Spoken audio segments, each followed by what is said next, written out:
Muy bien, bienvenidas, bienvenidos a esta entrevista que les he prometido dentro de, pues, el pensum del curso. En esta ocasión, pues, tenemos como invitado en esta serie de entrevistas que le vamos a llamar la agencia de publicidad, tal cual como se llama nuestro curso dentro de, pues, el pensum de estudios de la Universidad Regional en sexto semestre de publicidad. Mi nombre es Pablo Ojeda, pues esto es solo con fines de presentación. Ustedes como alumnos pues ya saben quién soy yo, también fui su profesor de Psicología de la Comunicación y pues ahora pues tengo el agrado de presentar a Eddie Ocaña, quien pues Fabricio es como lo conozco yo, Fabricio Ocaña, quien pues es un experto en diseño. Ya nos va a ir contando cómo es que él ha logrado tener ese nivel de expertise y por qué un experto es llamado experto, ¿verdad? Porque en este caso, pues puede salvar a veces incluso, eh, no sé, millonadas de lo que podría ser un desastre, por ejemplo, por un error con algún diseño que va a publicarse en un diario de máxima circulación, por ejemplo. O pues básicamente es la guinda del pastel, por ejemplo, de lo que podría ser la portada de un libro, de un autor que de pronto pues está muy emocionado en presentar su obra, pero que falta esa cara de su obra, digámoslo así, ¿verdad? Entonces, son algunas ideas que se vienen a la mente de qué hace un experto en diseño. Y en este caso, pues le hemos hecho 10 preguntas que previamente se las enviamos a Fabricio para que más o menos supiera de qué íbamos a hablar. Y pues la idea es que vayamos a tener una especie de conversación, ¿verdad? En donde él nos va explicando y pues vamos aprendiendo sobre lo que él hace, lo que ha hecho anteriormente y también pues cómo ha cambiado en todo caso el mismo medio e incluso el gremio, ¿verdad? Entonces las tecnologías pues han venido a superar un montón de herramientas que se tenían en su momento. Sin embargo, pues no hay nada más especial que tener experiencias con respecto a ello. Entonces, bueno, Fabri, un poco formal en este momento al inicio, pero realmente esta es una plática, así que muchas gracias por tu tiempo.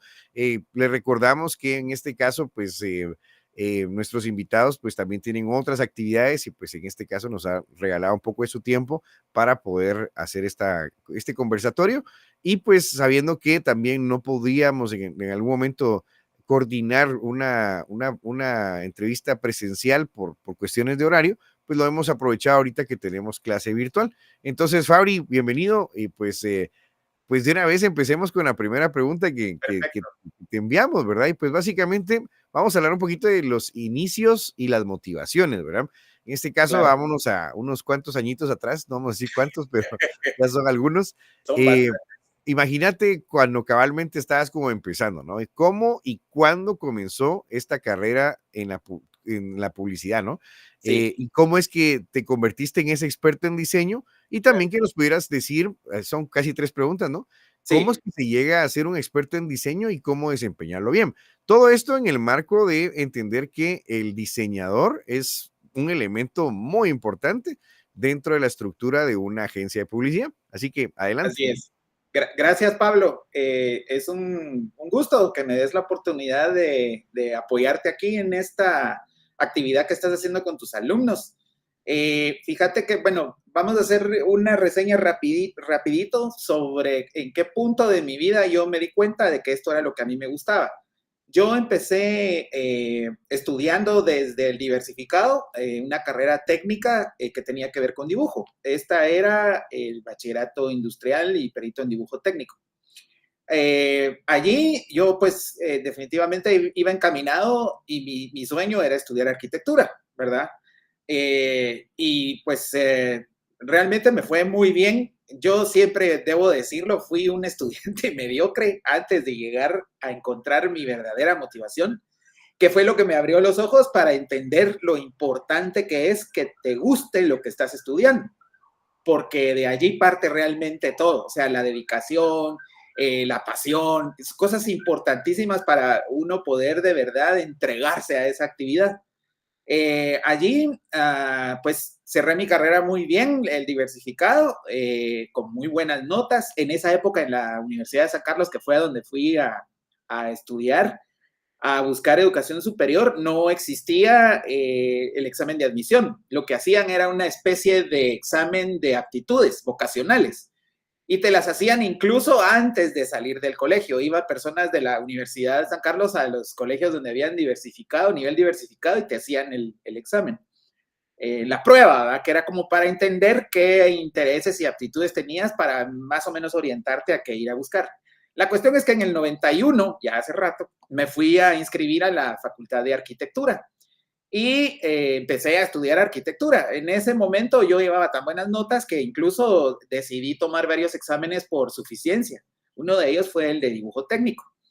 Y eso me dio muchísimo tiempo más para poder analizar mejor la carrera y toda la cosa, e incluso me dio la oportunidad de buscar ya un trabajo. Así que yo empecé a trabajar en esa época y conseguí un trabajo en una constructora grande que era Aceros Arquitectónicos. De hecho, era una constructora que se llamaba Archila Rivera Limitada y uno de los dueños era socio de Aceros Arquitectónicos, ahí en el anillo periférico.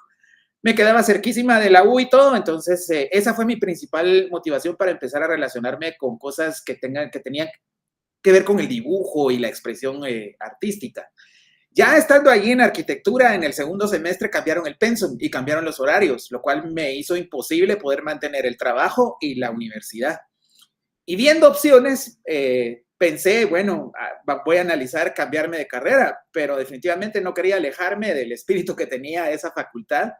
Y entonces fue donde realmente me empecé a investigar de qué se trataba el diseño gráfico. Y bueno, yo teniendo ya digamos, como la iniciación de haber tenido en el seno de la familia la oportunidad de trabajar en el negocio familiar, que era una litografía, una imprenta pequeña, entonces tenía mucha noción de qué se trataba todo este rollo. Así que analicé el pensum y me cambié de carrera. Y ahí fui a darme cuenta de que realmente esto era lo que debía haber escogido desde un principio. Y Y luego quiero de detenerte, perdón, quiero detenerte un momento ahí sí, porque fíjate que sí hemos hablado con los estudiantes en el curso pasado, uh-huh, cuando ya los fui conociendo poco a poco, que a veces alguno que otro es disperso, otro que se nota que es muy creativo, otro sí, que va y viene, no es muy constante. Pero el punto es, yo les dije en su momento, ustedes desde el punto de vista de la psicología los veo como almas inquietas, ¿verdad? O sea, son artistas realmente. Cuando me decís que, pues más o menos entras por arquitectura, me contás que, pues digamos, yo ahí corrigiéndote un poquito tal vez, para el sistema educativo tal vez eras mediocre, pero realmente era porque antes de eso no habías tenido acceso a cursos que realmente motivaran esas aptitudes que tenías. Entonces, otra vez, vámonos a esa parte donde ya decidiste y entraste, ahí hiciste match y dijiste, esto es lo mío, ¿verdad? Eso es muy sí, importante, ¿verdad? súper, Encontrar ese punto en donde hay una motivación. Adelante. sí. Con esa motivación sos capaz de hacer cualquier cosa. No hay nada que te detenga. Entonces, realmente el pensum era fantástico. Para mí era justo todo lo que yo quería hacer. Incluso había un curso también de dibujo técnico en donde, pues obviamente yo teniendo las habilidades que ya había desarrollado en el diversificado, me convertí en auxiliar del catedrático que daba ese curso. Porque él se acordaba de mí, ya que había sido uno de los arquitectos que me había hecho el examen por suficiencia cuando yo estaba en arquitectura. Y bueno, el match fue genial, empecé a estudiar, pero definitivamente por las presiones, ¿verdad? Yo en ese momento dejé de vivir en mi casa y me independicé. Así que necesité aferrarme a un trabajo para poder subsistir. Y de esa manera llegué al sexto semestre, justo en el semestre donde están tus alumnos ahorita. Y me faltaban como 2 o 3 cursos para poder cerrar el técnico cuando me llegó una oportunidad muy buena para trabajar para una corporación bastante grande, que no era una agencia de publicidad, era un banco, pero necesitaban a un diseñador que conociera de los programas de diseño que yo ya conocía porque en la litografía de mi papá habíamos implementado ya esa parte en el sistema de producción y entonces era muy raro en esa época que alguien supiera utilizar una computadora. De hecho, la Facultad de Arquitectura, la Escuela de Diseño Gráfico, en ese momento que yo dejé de asistir a clases, estaba empezando a comprar sus primeras computadoras para poner el primer laboratorio de computación en la Escuela de Diseño Gráfico. Y bueno, caí parado en ese trabajo, ahí trabajé 5 años Y luego de eso me salió bueno, el proyecto este en el que yo trabajaba, que era una cosa algo complicada como para ponerme a detallárselas, pero más que todo era como publicidad interna y elaboración de formas en un sistema de impresión electrónica láser novedoso, que lo que hacía era tomar datos variables del mainframe del computador central del banco e imprimir estados de cuenta. Esa era una novedad en aquel momento. Y yo había sido adiestrado por la gente de Xerox, que fue quien vendió esa impresora, para venderles el paquete completo. Ahí trabajé 5 años. Luego de eso, llegué a mi primera agencia de publicidad, porque el proyecto se canceló, entonces yo, pues me dieron las gracias, me dieron muchas cartas de recomendación y toda la cosa, hice muchas buenas amistades allí. Y por medio de una conocida, de una mi amiga de muchos años, conseguí una oportunidad de trabajo en una agencia que se llama Tácticas Publicidad, es una agencia que aún hoy existe y que en aquel tiempo era de esas agencias locales pequeñas, pero que parecen pequeñas, pero por dentro son enormes. Y ya tenía una estructura de funcionamiento tal cual una agencia grande. ¿Por qué? Porque las dos personas que se formaron en sociedad para poder fundar esa empresa venían de agencias más grandes. Entonces se llevaron el esquema, lo replicaron y empezaron a hacerlo crecer. Era una agencia prácticamente desconocida, Tácticas Publicidad, pero tenía clientes del calibre de Cementos Progreso, ¿verdad? Y bueno, ahí entré al área de prácticamente de diseño gráfico, para trabajar en un conjunto ahí, una unidad de varias personas, varios diseñadores muy buenos, y mi jefa que todavía hoy por hoy tenemos una gran amistad. Eso fue por ahí por el año 2000 ya. Y bueno, pues teníamos muchísimos clientes grandes y allí fue donde prácticamente empecé en el año, sí, el año 2000, si no estoy mal, a trabajar en ese rollo, ¿verdad? Y pues bueno, fue una experiencia fantástica. Ahí trabajé 5 años. Estamos hablando que tienes un aproximado de 24, 25 años de experiencia Sí. como diseñador gráfico. Como diseñador, entre, digamos, diversos aspectos, ¿verdad? Porque en lo que yo me logré especializar luego fue en la cuestión técnica. Porque una cosa es diseñar y otra cosa es tomar ese diseño y hacer posible que se pueda reproducir en diferentes medios, ¿verdad? Es lo que llamamos, bueno, yo soy más experto en video, pero es como los productos finales, ¿verdad? Los productos finales. Y es que Por eso es, llamar, eso yo lo veo así de esta manera, es casi como aquellas películas en donde llaman al experto en bombas y que si no apacha no corta el cable sí, que podría desatarse cabalmente una bomba, ¿verdad? sí, exacto. Entonces, el que desarrolla artes finales es el que sabe cómo va a quedar exactamente en la gigantografía o en la prensa, ¿verdad? Sí, ¿Estoy en lo correcto? sí, estás en lo correcto. En aquella época era muy importante conocer todos esos detalles porque uno de los, digamos, de los medios donde más se generaba publicidad y que eran pues bastante onerosos era la prensa, ¿verdad? Entonces ellos hasta tenían una red interna que tenía comunicación externa con todos los proveedores para que uno pudiera llegar allí y colocar el archivo digital que se fuese a publicar en X medio o en tal sección de la prensa, ¿verdad? Y era una de detalles que había que utilizar, pues porque son sistemas de impresión algo complejos, ¿verdad? Y ellos utilizaban parámetros que incluso le compartían a las agencias que brindaban ese servicio para que nos apegáramos a esos parámetros, o sea, tales como perfiles de color y cosas así, ¿verdad? Normativas de mezcla de tintas y ese tipo de cosas, porque al ser un medio digamos, de reproducción de alto volumen, no cuida mucho los detalles, ¿verdad? Además de que por la prisa que se imprime, porque prácticamente pues es descartable al día siguiente. O sea, cuando la noticia cumple su cometido de informar, el papel periódico se vuelve por lo que todo el mundo conoce el papel periódico. Ay, se cayó algo ahí, ponele papel periódico. ¿verdad? Para eso sirve y nada más. ¿verdad? Entonces, tiene esas cualidades. Para cumplir el cometido, debe de ir bien impreso, entendible y que cumpla para que ellos lo puedan reproducir de manera correcta, ¿verdad? Entonces era muy común tener problemas allí, era un punto crítico porque generalmente no se produce una campaña, digamos, con ciertos lineamientos pensando en ese medio desde el principio. Eso es algo que tiene que caer ya en tus manos y tenés que modificar muchas cosas de esa gráfica para poder volverla útil en el medio de reproducción que se necesite, ¿verdad? Tal vez no va a ser en este momento la clase específica, pero si pudieras darnos ahí algunos términos que pues nos dejen la tarea de googlearlos por lo menos y decir, o sea, sí, esto no es solo poner numeritos y decir, o sea, no sé si nos puedes dar algunos conceptos que eran cotidianos en el momento de hacer ese tipo de trabajos finales. Bueno, sí, por ejemplo, como el mismo medio tenía el problema de ser de reproducción masiva, ¿verdad? O sea, tiradas de 200,000, 300,000 ejemplares, una pachada del botoncito para darle go a la impresión implicaba que salieran unos 1,000 periódicos, ¿verdad? O sea, 1,000 páginas en segundos, ¿verdad? Y es una cadena de producción que realmente lo que tiene más que de calidad es de eficiencia en reproducir, ¿verdad? Entonces hay que cuidar mucho los niveles de las tintas y pasa que en prensa se acumulan de manera diferente, siempre utilizando una vía de impresión en 4 colores o lo que se conoce como cuatricromía.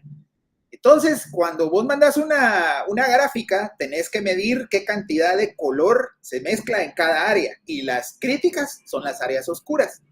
Yo no sé si ustedes alguna vez vieron una prensa que al despegar página con página así va. O ven ustedes repintado en la página de enfrente la impresión o la imagen que está en la página contraria. Eso ocurre porque ahí hay un exceso de tintas. O sea que alguien que envió ese arte lo envió con un exceso de tinta que mezclada junta sumaba un porcentaje excesivo para la capacidad que tenía la prensa de reproducir, ¿verdad? Entonces eso es complicado. O sea, el nivel de tintas había que cuidarlo allí de manera muy, muy, muy cuidadosa, muy especial. Ellos se tomaban a veces el tiempo con sus programas también, de examinar cada archivo y cuando encontraban un error demasiado evidente, pues te lo regresaban para que lo arreglaras. Pero habían veces que se escapaban. Y obviamente el otro aspecto es que esta gente no se ponía a leer nada. O sea, todo lo que fuese enviado en el archivo digital era pura responsabilidad del proveedor que lo enviara o de la agencia que lo enviara, ¿verdad? Y es que Y ahí es interesante, por ejemplo, pensar que esa cadena de manos, digámoslo así, que llevan el producto, es el diseñador entregó lo que él sabía como experto y el que lo sí, recibe es alguien que se dedica a la imprenta, digámoslo así, entonces no sabe nada de diseño. Incluso se me ocurre nada más que por ejemplo, incluso, vamos a decir, tal vez no es que no sepa leer, pero de repente no tiene por qué saber, por ejemplo, el idioma en el que está escrito el anuncio. Entonces, si trae un error, el error es de antes, no del proveedor que lo imprime, ¿verdad? sí, exacto. Y de ahí es que viene el dicho este, ¿verdad? Los abogados a sus errores los meten presos, los médicos los entierran y los publicistas los publican, ¿verdad? Entonces es una cuestión que tiene que tener mucho cuidado y sí, en mi tiempo de trabajo, afortunadamente, nunca cometí un error de ese tipo. Sin embargo, sí me salvaron una vez de enviar un archivo que tenía un error, que era realmente un error, pues, digamos, que no era determinante, faltaba un punto, ¿verdad? Al final de una frase. Pero pudo haber sido algo de lo que un cliente perfectamente se hubiese agarrado para decir, miren, nosotros nos vamos a pagar esa pauta. Y una página de prensa en aquella época costaba 35,000 quetzales, ¿verdad? Entonces era como, Interesante. era realmente Sí. de tener mucho cuidado con eso, Ay, ¿verdad? 35,000 quetzales sigue siendo 35,000 quetzales, ¿verdad? Sí, Pero, ¿qué te iba a decir? Fíjate que yo trabajé en prensa libre, pero en el área de recursos humanos hace unos años. Y recuerdo que se envió un anuncio a los clasificados que decía, se solicitan reposteros para prensa libre. Y eran reporteros, ¿verdad? El error fue una R por una R. S, ¿verdad? Una S por una R. Y fue gracioso, ahorita es una anécdota, pero en ese momento le costó una gran regañada a la compañera porque llegaron pasteleros a prensa libre pensando que lo que iba a haber era ahora un segmento tal vez de Pastelería. pasteleros, yo qué sé, y que entonces estaban buscando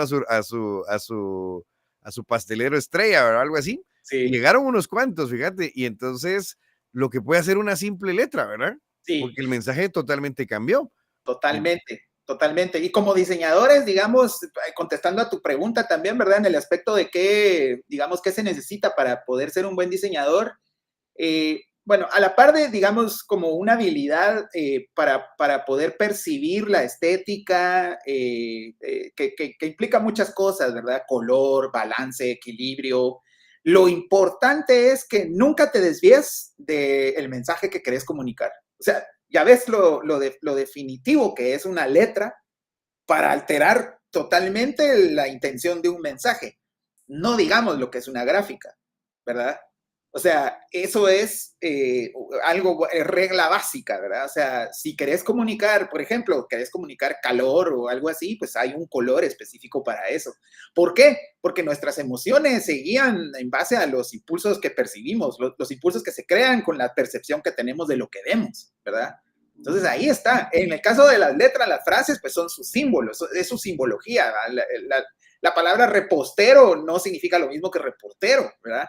Entonces lo básico ahí es nunca desligarse de lo que uno intenta comunicar, ¿verdad? Y tratar de hacerlo de Mira, la qué manera más clara. interesante.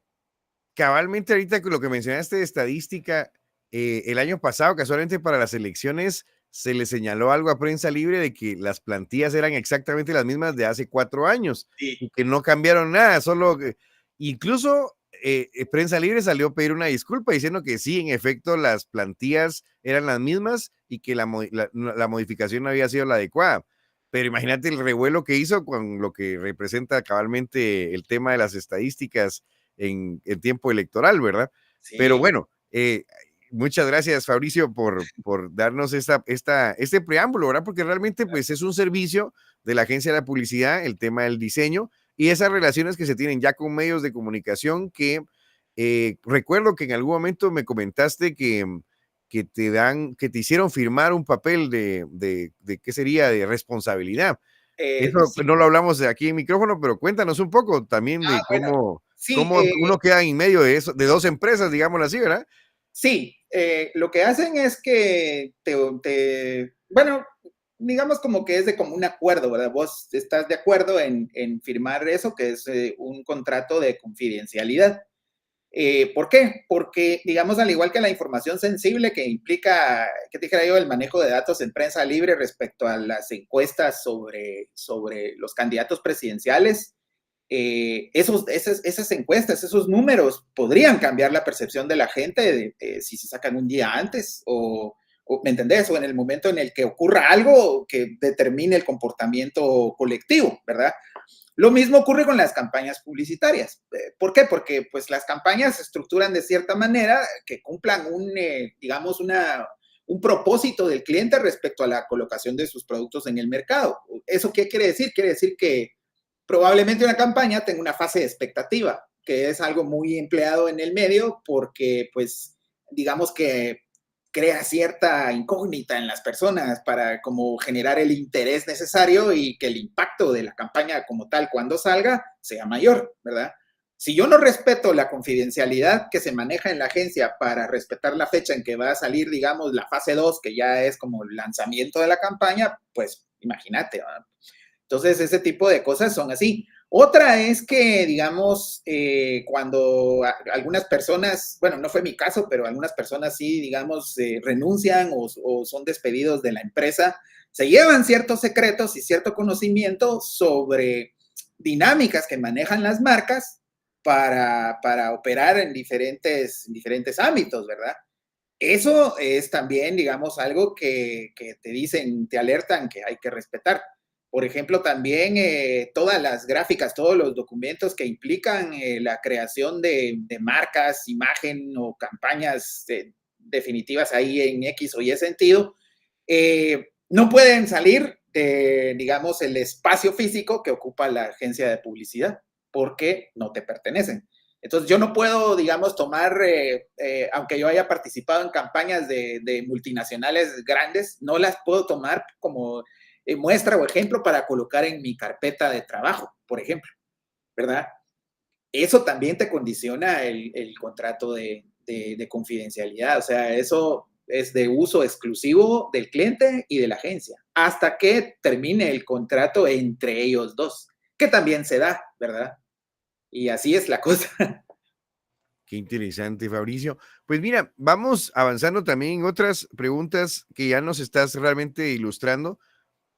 Para el curso es importante, los muchachos no han trabajado en agencias de publicidad Ajá, directamente. Algunos pues están haciendo, por ejemplo, manejan alguna cuenta de TikTok para alguna marca ya, y están siendo direccionados por alguien que sabe de marketing y publicidad, pero no han trabajado dentro de todas estas estructuras grandes de departamentos y todo, ¿verdad? O sea, sí. eh, cuéntanos un poquito esa experiencia que has tenido, o sea, cómo es trabajar dentro de una agencia de publicidad, los roles, las personas que están, ¿verdad? Con qué relación tiene un diseñador, por ejemplo, Sí, etcétera, etcétera. Contanos un poquito de la experiencia. ok, bueno, en general es una experiencia grata y en el mejor de los casos muy intensa, ¿verdad? Porque casi siempre tenés que administrar los recursos que tenés utilizando mucho ingenio, mucha creatividad todo el tiempo, ¿verdad? Entonces, como cuando te piden una propuesta para algo y pues en realidad es muy diferente a que, digamos, a un contador le pidan, mira, acepta el balance de esta gente, aquí están los números y aquí están las facturas, dale, o sea, lo que va a salir de ahí es lo que le pasaron a él, reflejado en consumos, gastos, facturas y demás cosas, ¿verdad? Pero lo que te toca hacer a ti es hacer algo parecido, pero con tus ideas, ¿verdad? Y mezclar ahí las cosas, entender qué es lo que el cliente te pide y bueno, proponer, ¿verdad? Entre los diferentes departamentos que existen en una agencia, bueno, digamos que el diseñador tiene una relación directa todo el tiempo con el departamento de tráfico. El departamento de tráfico lo que hace, pues, es regular el tráfico de asignaciones entre todos los departamentos de la agencia, ¿verdad? Entonces, esa persona de tráfico, pues, es realmente una posición, digamos, importantísima, porque maneja tiempos y maneja resoluciones para resolver cosas y lo hace tanto del lado del diseñador que propone como de la ejecutiva de la cuenta, que es quien tiene el contacto directo con el cliente, que va a presentar lo que entre diseñadores y creativos y directores se propone. Encima de eso le va asignando el tiempo que te toma trabajarlo.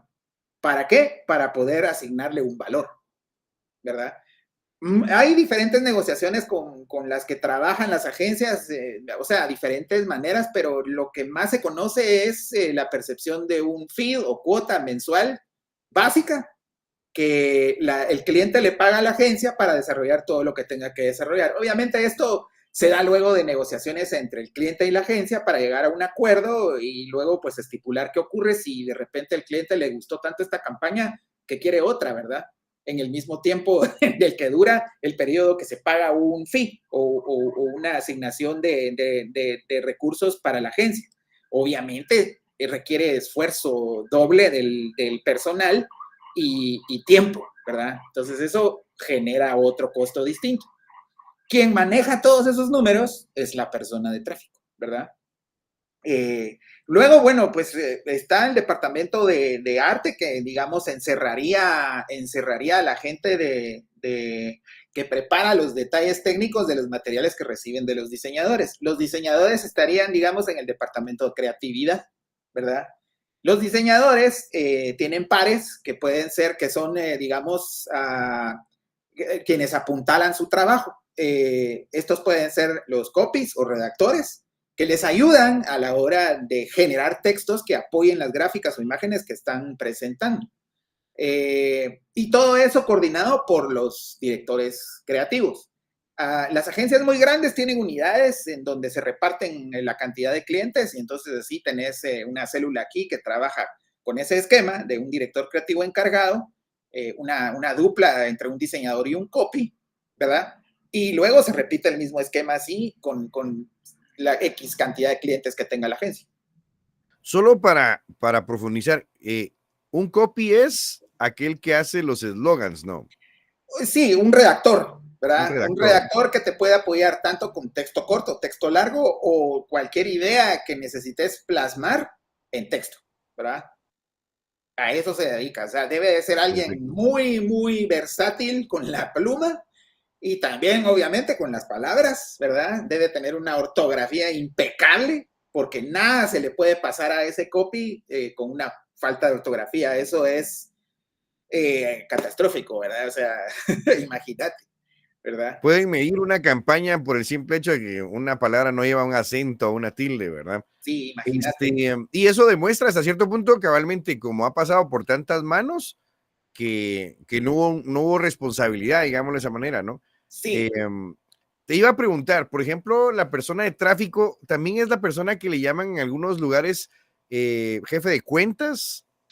no, es distinto. Es distinto porque, digamos, con las cuentas se da, digamos, la misma situación que con las unidades de creatividad. O sea, pueden haber un clúster de ejecutivas que atiendan una cuenta, otras otra cuenta, otras otra cuenta. Ahí entra arriba de eso el director de cuentas.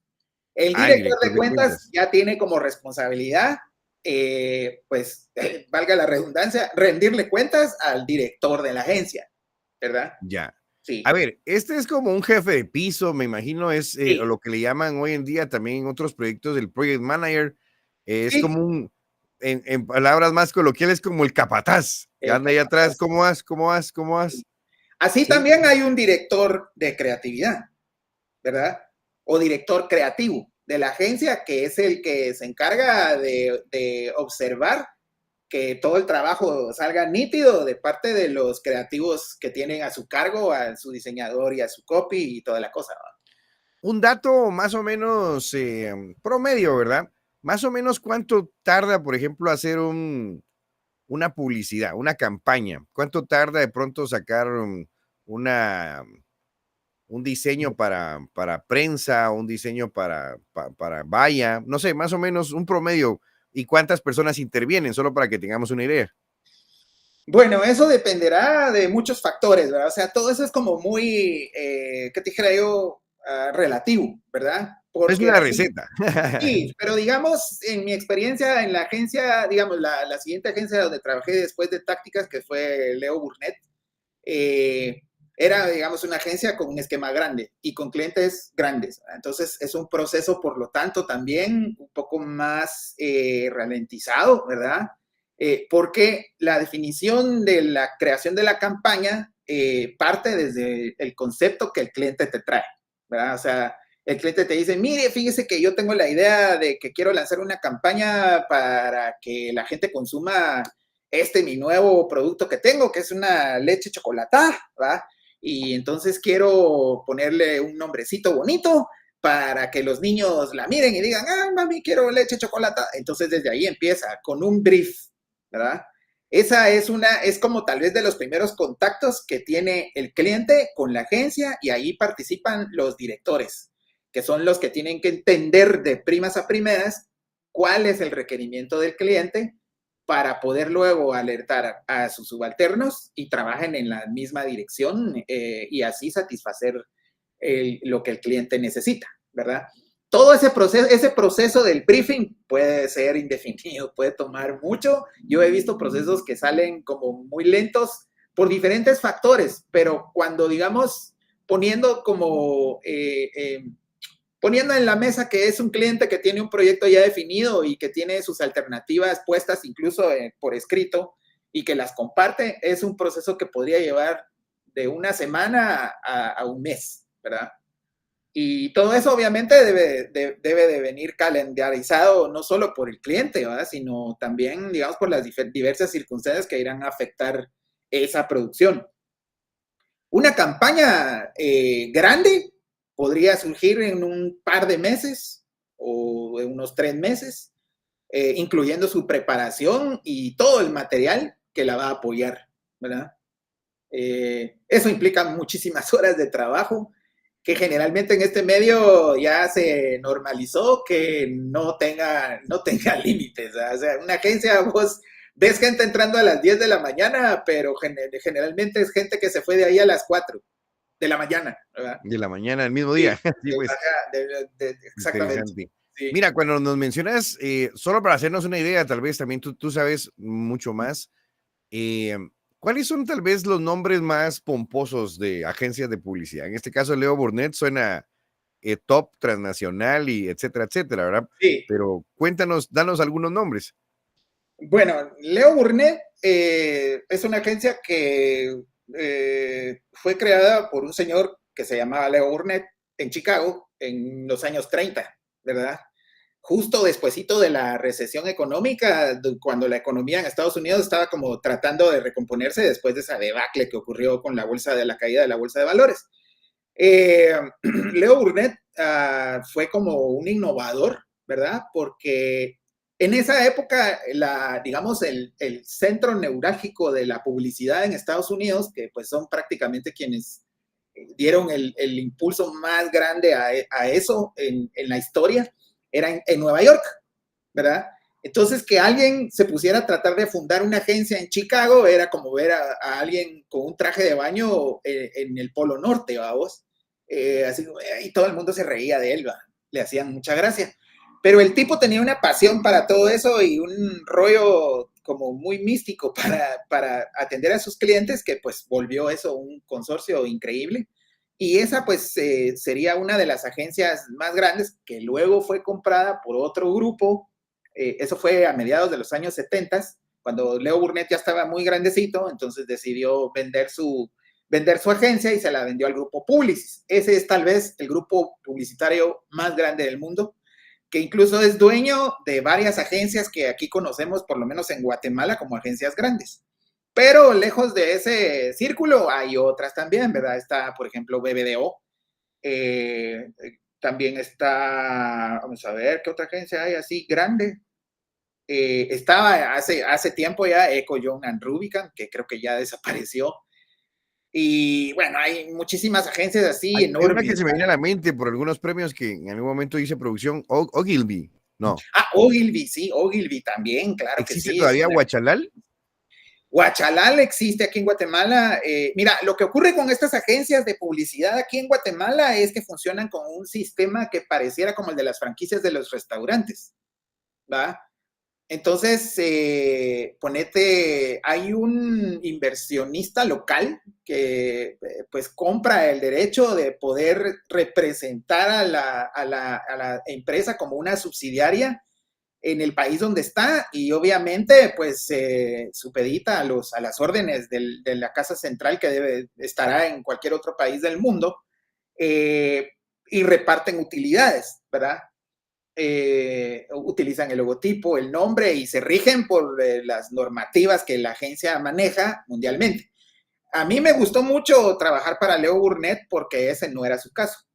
Al menos en el tiempo en el que yo entré a trabajar a Leo Burnett, las prerrogativas eran diferentes porque no existía un socio local que representara o que tuviera participación en el negocio, como en todas esas otras agencias de BDO, Ogilvy y demás, ¿verdad?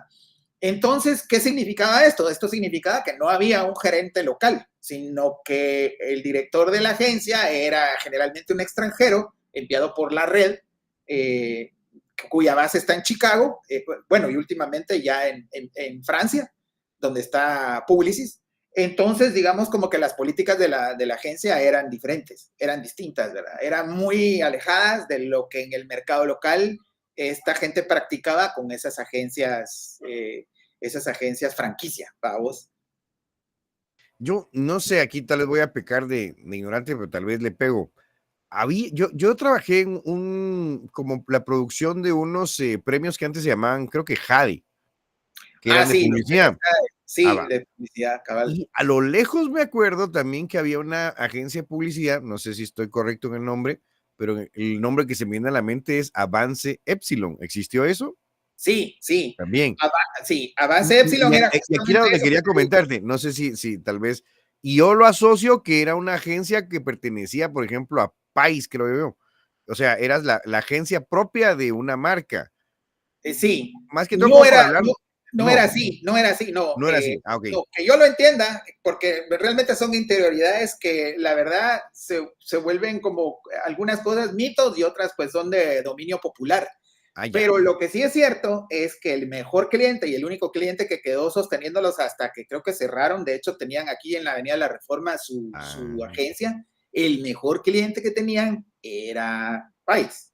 ah, Ajá. interesante. Entonces, eso implicaba que produjeran una serie digamos, de publicidad para diferentes medios, anuncios de televisión, entonces eso también implica otro montón de cosas, fotografía y todo el rollo. Y hacían los suplementos semanales de ofertas de las tiendas Sí, Pais. tiene Entonces, todo eso sentido. imagínate, o sea, había que tomarle foto a cada producto, hacer una biblioteca de fotos y luego el trabajo de arte final de eso ha de haber sido un dolor de cabeza, ¿verdad? Y ahora tal vez asociando un poquito con las preguntas que teníamos y todo, pero, o Sí, sea, todo eso ha cambiado, ¿no? O sea, ahora hay banco sí, de imágenes, si querías un tu trozo de carne, ya no tienes que ir a pedir que te den el sí, pedazo de sí, carne, le tomas fotos, sino lo sí, bajas de una stock de pedazos de carne, saber de sí, dónde, total, y ese es el total. que pones en el anuncio. Y Sí, otra cosa, me imagino que ese país no es el mismo Walmart, ¿no? Entonces ahí es donde no, cambia, por ejemplo, cabalmente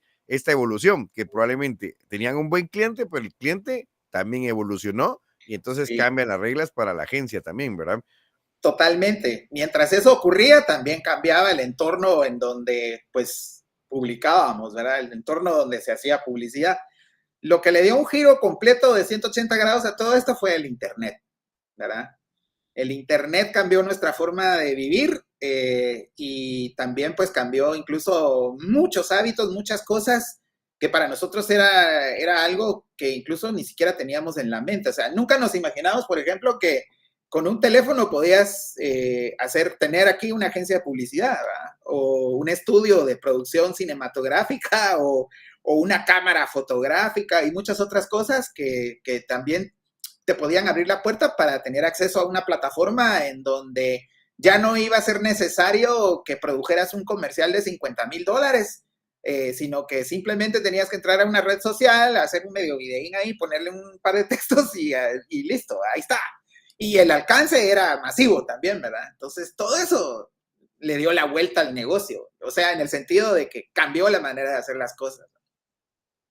Definitivamente, definitivamente. De hecho, me acuerdo, aquí voy a hacer un comentario cabalmente hablando de marcas. Uh -huh. Eh, Walmart me había cotizado para poder hacer sus campañas como locutor a nivel Centroamérica. Yeah. Yo tenía, me acababa de casar y tenía un viaje a Belice con mi esposa y lo tuvimos que atrasar porque yo estaba esperando la noticia, ¿verdad? Y yo dije, wow, si me sale este cliente estoy rayado, dije. Sí. Y para mi sorpresa, nunca me llamaron. Y para mi sorpresa, desde entonces Walmart ya no usa locutor también en sus publicidades, cabalmente de esto que estamos hablando, de las ofertas de la semana.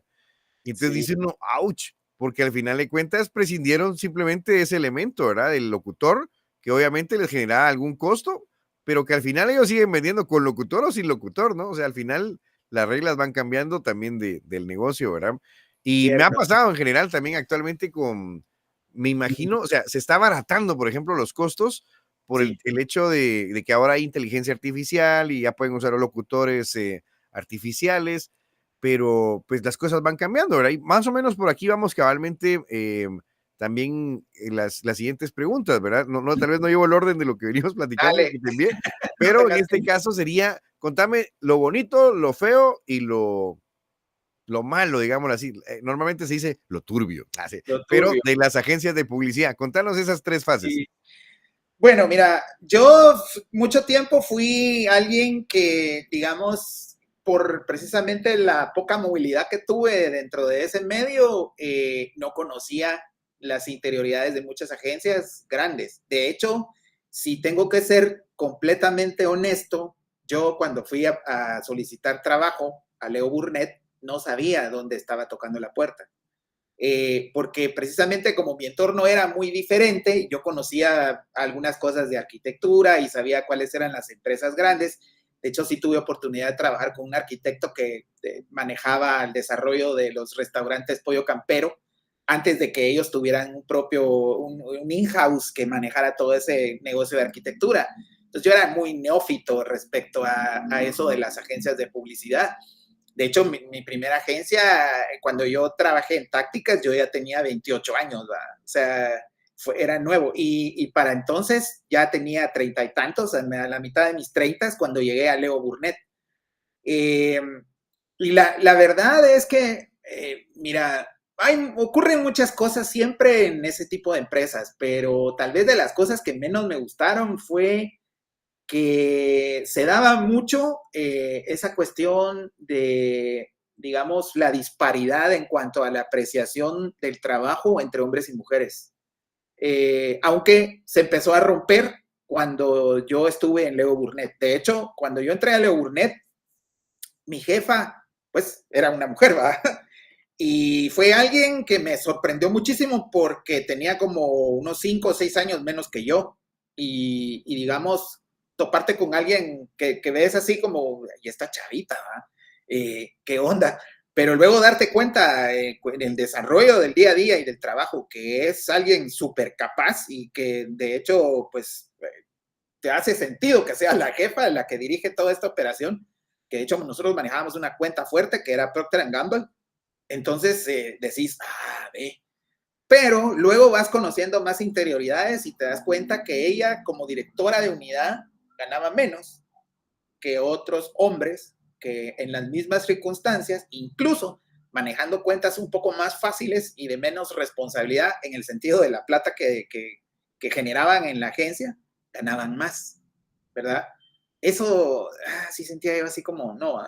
Y pues luego la clásica, ¿verdad? Vos, de que te topas con personas que sobre todo en esas posiciones donde manejan un poco de poder, pues sacan, digamos, un carácter no muy agradable, ¿verdad?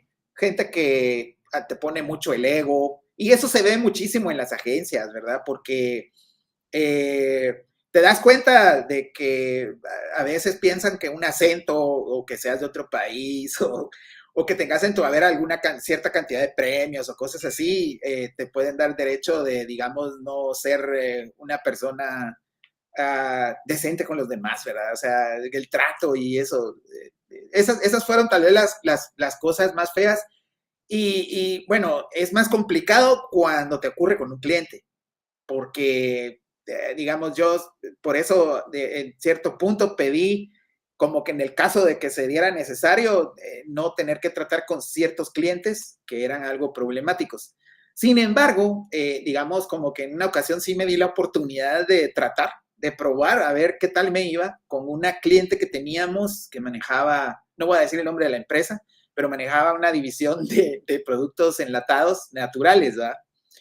Y siempre fue una relación muy tensa, y a pesar de que yo, digamos, la única relación que tuve con esa persona fue en el punto en donde había que aprobar ciertos materiales con detalles técnicos para enviarle a la fábrica que iba a hacer las latas de aluminio, el director creativo se dio cuenta de que esta persona conmigo era menos hostil. Y entonces me encomendó la tarea de tratar de arreglar un poco la relación porque francamente iba como en declive. Y eso habría sido catastrófico porque eso implicaba una división completa que se quedaría sin trabajo, ¿verdad? Y afortunadamente, pues lo logré, ¿verdad? Me di cuenta que la única situación allí que había que como entender era de ponerse un poco en los zapatos de esta persona. Y me funcionó re bien. O sea, no fui a fingirle nada, no fui a mentirle nada, tampoco fui a engañarla, ni nada, pero le expuse la realidad de muchas cosas que la verdad es que creo que a veces la gente no hace eso, y entonces eso puede dar lugar a un malentendido, y entonces para la cliente nosotros éramos demasiado caros y demasiado lentos. Y entonces yo le explicaba luego por qué nos pasaba eso. Y entonces llegamos a un punto en el que nos pusimos de acuerdo y agilizamos el trabajo, ¿verdad? Muy interesante. Realmente, pues yo te conozco, sos mi amigo y tenés un don de gente. Muchas Y es gracias. cierto, la verdad es que, pues si yo te contara también mis anécdotas de editor, se reirían, ya se las contaré en clase, pero no las voy a dejar grabadas. Pero sí, hay clientes que realmente enojan, ¿verdad? Enojan porque primero pasa este perfil.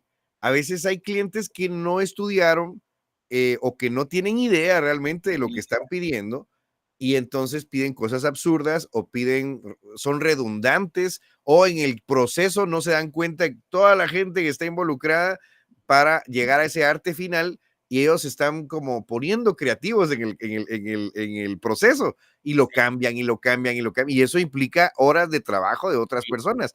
Entonces, por eso es muy importante el brief desde el inicio, porque si no se tiene claridad y se llegan a acuerdos mínimos, se puede llegar a perder mucho tiempo valioso de los creativos y de todos los involucrados en el proceso. Total. Entonces, y bueno, ya cuando hay un punto en donde el cliente es a lo Kiko, ¿verdad? Pues me llevo mi pelota y miran ustedes qué hacen.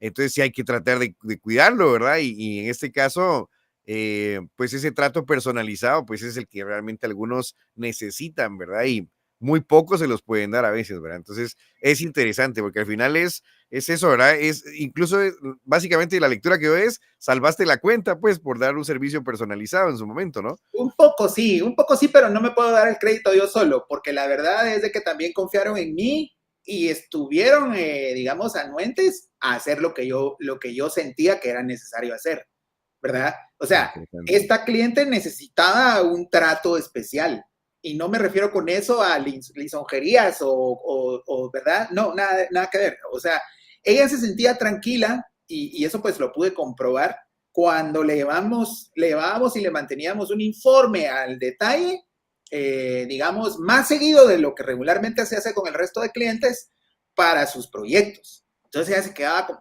ok.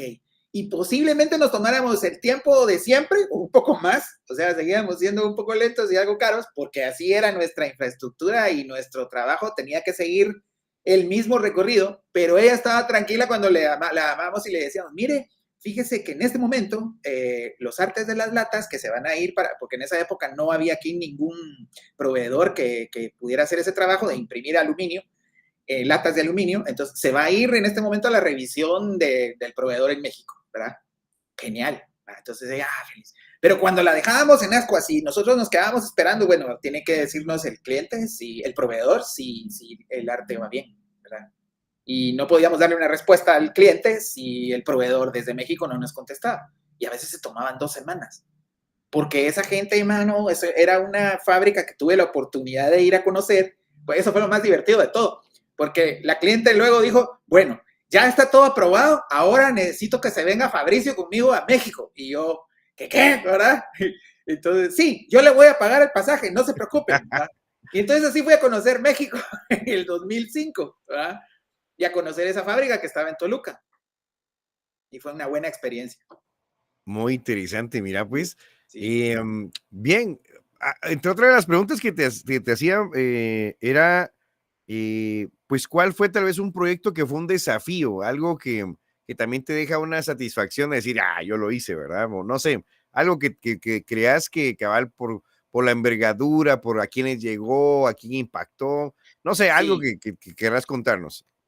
Bueno, a ver, mira, hay muchos en Leo Burnett que fueron buenos retos y fueron realmente pues muy, ¿qué dijera yo? En mi caso, con la cuestión en Leo Burnett ya era más a lo técnico, a lo que yo me dedicaba, más que a lo del diseño. Obviamente, mi cuestión con el diseño me ayudaba mucho a la hora de hacer adaptaciones.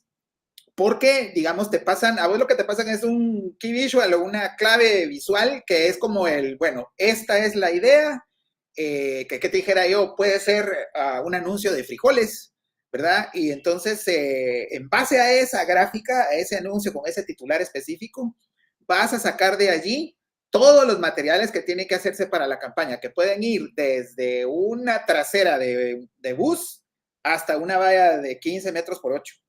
Es decir, que te tenés que adecuar a diversas proporciones, diferentes proporciones y diferente espacio visual y acomodar todos esos elementos para que logren comunicar siempre lo mismo y que no parezcan una cosa distinta de la otra, ¿va? De esas en Leo Burnett hice muchísimas, pero tal vez la que recuerdo con más cariño y la que más me gustó a mí fue en Tácticas Publicidad cuando hicimos el lanzamiento del Parque Chetulul. solo existía en ese momento el parque acuático que se llama Chocomil. Y Xectulul era no sé cuántas hectáreas de bosque, ¿verdad? Entonces nos llevaron allí a echar un colazo en helicóptero incluso para tomar fotos y empezar a hacer como el histórico, ¿verdad? Una documental histórica desde dónde comenzó todo. Y ahí empezaban ya a construir el parque cuando nosotros fuimos a tomar las fotos. Y pues hicimos todo el lanzamiento del parque, lo que implicaba hacer, digamos, un logotipo por cada atracción, trabajar en un mapa, hacer una caricatura del mapa. Eso Usted obviamente, está aquí. sí, ajá, usted está aquí, aquí entra y todo. Fue un mapa que hicimos en 3D con cierta perspectiva. Muchos colaboramos en eso, pero toda la gráfica la hizo un ilustrador muy bueno que trabajaba con nosotros, un patojo en aquella época. No me acuerdo de su nombre, pero su apellido era Riola. Muy bueno él. Y se animó a hacer caricaturitas de todos los que trabajamos en la agencia y colocarlas en el mapa del parque, ¿va? Bueno, pues fue un trabajo arduo, como de unos 4 o 5 meses. En ese tiempo hicimos otras cosas con IRTRA también. Hicimos un relanzamiento de Chocomil, le cambiamos la imagen, le hicimos un logotipo nuevo. Yo trabajé en el logotipo que queríamos también remozar para el IRTRA. El que quedó fue mi opción. Todavía al día de hoy lo usan, pero me da risa porque le quitaron varios elementos, ¿verdad? La verdad, eso también fue una batalla porque esta gente nos hizo un brief sobre su logotipo, por ejemplo, en donde lo que querían era una familia, o sea, habían 3 elementos mandatorios que sí o sí tenían que estar en eso, lo cual para un logotipo es algo muy contraproducente, o sea, tener muchos elementos, ¿verdad? Porque todo es termina quitándole peso al mensaje o algo así, bueno, Muy cargado. sí, muy cargado, pero ellos querían eso, ¿verdad? Querían naturaleza, familia y diversión, ¿verdad? Entonces yo, bueno, todos hicimos propuestas, todo el departamento hizo propuestas, hubo como unas 40 o 30 propuestas de logo y la que les gustó fue la mía, que tenía un circulito, las letras IRTRA, un as así que dejaba una mariposa y la familia metida en un círculo con un árbol, ¿verdad? Ya le quitaron todos los elementos y solo dejaron la letra IRTRA y el as así que pasan sobre las letras. Pero obviamente, pues, o sea, yo hasta pensé, ay, este logo, la verdad es que lo hice porque como que había que cumplir con una asignación, ¿verdad? Pero no me gustaba mucho, pero lo usaron mucho tiempo y todavía son esas las letras que yo hice, ¿verdad? Ese proyecto me gustó muchísimo, me gustó muchísimo. Otro grande que también me gustó por las gráficas y todo lo que hicimos fue el lanzamiento de la marca de la cerveza dorada Ice. Ese me encantó. Ese fue ya en Leo Burnett. Muy interesante, Fabri. Sí. Pues básicamente, pues nuestra audiencia en esta ocasión, ¿verdad? Son jóvenes entre 18 y 25 años que no han entrado a agencias de publicidad. Ujú. Sin embargo, pues tampoco creo yo que lo correcto sea generar esa única, ese como único sentir aspiracional de que si estás en una agencia grande, lo estás logrando. Porque hoy en día se ha diversificado tanto los canales que las personas pueden empezar a crear sus pequeñas agencias de publicidad, trabajando algunas cuentas en redes sociales, que es como tal vez lo de primera mano por los costos. Sin embargo, pues no sé, yo quisiera como unir varias cositas acá. Ajá.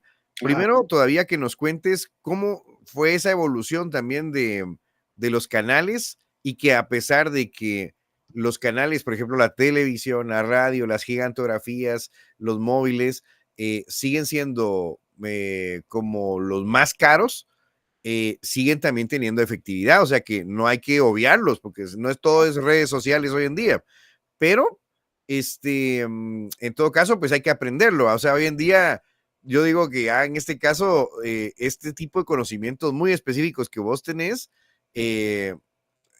difícilmente alguien los va a poder obtener en la universidad o en un curso. O sea, tendría que pegarse, o sea, tendría que ser tu discípulo, digámoslo así, para que los aprenda, porque pues es como las cosas están cambiando, pero sigue siendo importante ese tipo de publicidad. Y bueno, Sí, entonces al final es cuáles son de alguna manera estos consejos que les podemos dar a los futuros publicistas.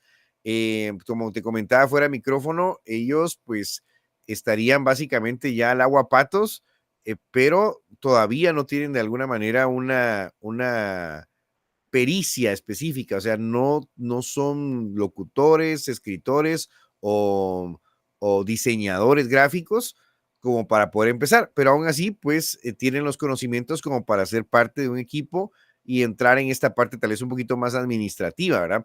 Bueno, creo que dejé muchas preguntas en el aire, pero en general, pues vamos ya terminando también nuestra entrevista. Entonces, por sí, aquí va estas inquietudes todavía. Adelante. va, gracias, va. Mira, lo básico, pues, para no extenderlos tanto más en cada detalle, lo básico es que creo que siempre, siempre, siempre se tiene que ver hacia atrás, a ver o sea, cómo es que el negocio de la publicidad hoy es lo que es, ¿verdad?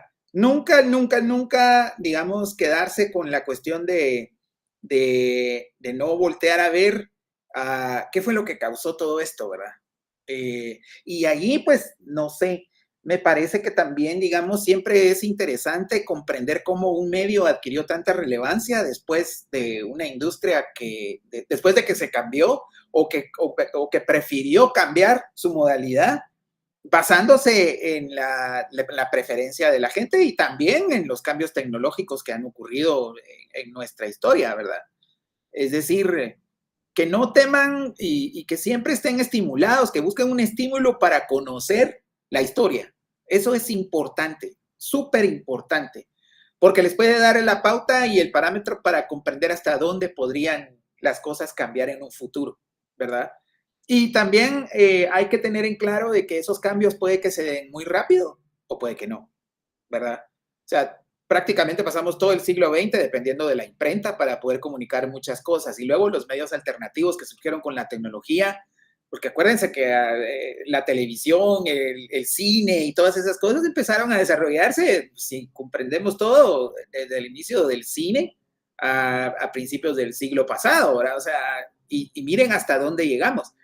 Por ejemplo, la tecnología de la aeronáutica es un claro ejemplo de eso. O sea, comparado con la publicidad y otras cosas, esta gente dio saltos gigantescos en el mismo siglo cuando a un par de hermanos se les ocurrió, y si le ponemos motor a estas alas, ¿verdad? Y 50, 60 años después estaban en la luna. El ser humano estaba en la luna, ¿verdad? Entonces es así. Pero por eso es que hay que siempre tener la vista allí, o sea, de dónde venimos, de dónde viene todo esto y por qué, ¿verdad? Eso es básico, tratar de aprender y de comprender cómo funcionan las cosas también, eso es muy interesante. A mí me pasó mucho cuando trabajé en la agencia, cuando ya me encargaba yo del aspecto técnico del diseño, que digamos era muy complicado con los patojos porque no tenían esa base, a pesar de que fíjate que sí, el pensum universitario sí cubría ese tipo de tecnologías, ese tipo de detalles en cuanto a todo el proceso, pero simplemente como que les daba mucho así como se imaginaban, a la grande, ¿qué está hablando este cuate, verdad? O sea, una prensa offset a 4 colores, ¿y qué hace eso? ¿Y cómo se hace? ¿Va? ¿Por qué tengo que hacer este diseño en CMYK si los colores se ven espantosos? ¿Va? ¿Por qué no lo hacemos en RGB si se ve lindo y todo? Entonces, eso implica también como que cierto esfuerzo. Y yo veo que la patojada hoy tiene como la tendencia de que todo sea al alcance del dedo, así, a un swash con el teléfono, ya lo quieren todo ahí. La publicidad, si bien cambió mucha de su metodología por ese lado, todavía sigue manteniendo muchos principios que datan de hace mucho tiempo, ¿verdad?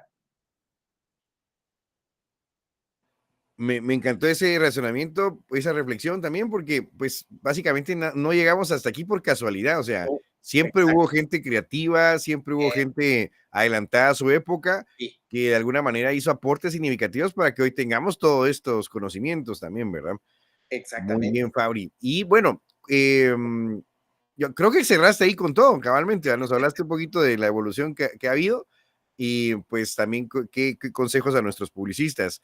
Bueno, en general, pues esta sería ya la parte de conclusiones, ¿verdad?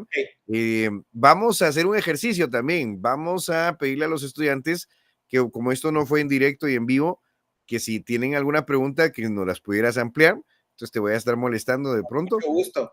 Pero, pues, no sé, este espacio es para cerrar ya básicamente nuestra entrevista, ¿verdad? ¿Con qué Okay. quisieras concluir? Bueno, yo les diría que... Perdón que te interrumpa nuevamente. Tal vez aprovechando, ¿ah? Porque al final tú tienes más acceso a todo esto, ¿no?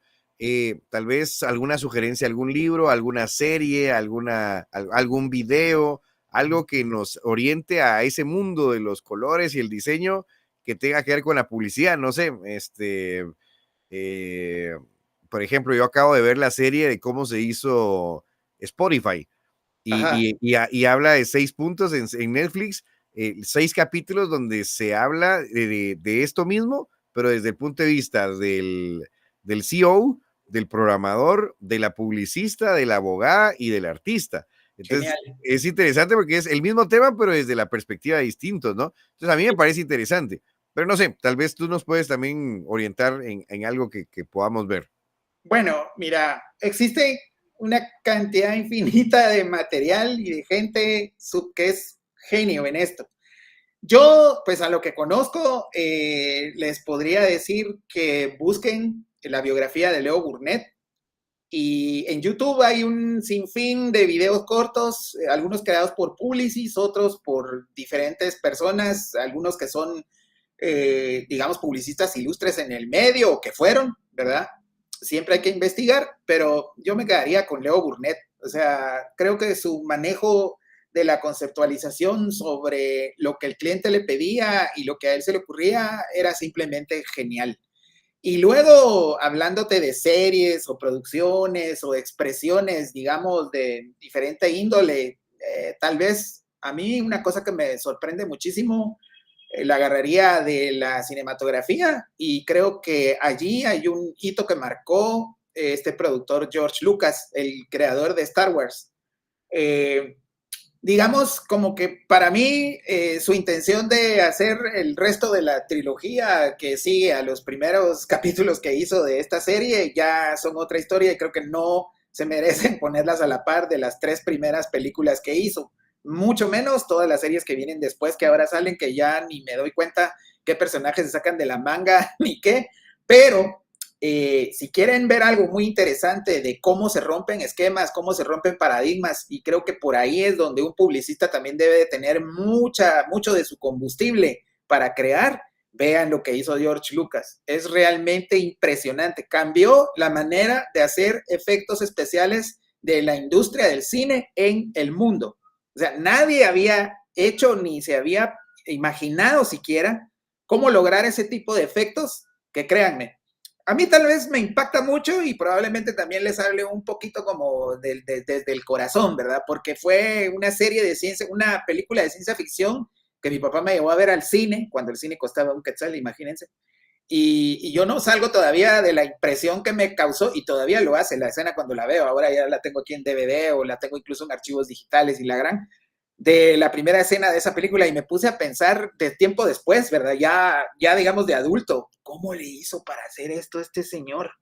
Y de verdad es una cosa impresionante e increíble, ¿verdad? Y lo solucionó con creatividad, ¿verdad? De allí, busquen cualquier otra referencia de autores que se dedican a, digamos, a explorar el mundo del diseño. Hay una infinidad, hay muchísimo. Hoy toda la información está en la nube. Métanse a internet. Miren, aquí hay tanto de dónde aprender que francamente decir no lo encontré es una excusa paupérrima. O sea, es una excusa que ya no vale. Toda la información está allí. Yo se los dejo a sus anchas. Porque de verdad, miren, en el tiempo que yo empecé a diseñar y necesitaba tal vez a veces ayuda de un clip art para poder emplear, que les dijera yo, un pictograma de algo, y yo no tenía el tiempo para ponérmelo a dibujar. No me gustaba usar ese tipo de cosas, pero ¿saben de dónde lo tenía que sacar? De un libro que venía con 5 CDs que se tenían que meter en la computadora y ahí se buscaba. Ahora encuentran todo eso a un clic. O sea, es súper fácil, súper fácil. Y hay muchísimo. Miren, el tren X que salga en cualquier red o que puede definir incluso la línea de tiempo de lo que a ustedes les gusta, la define un algoritmo, pero se basa en lo que ustedes le dan me gusta o en lo que ven más de 3, 4 segundos.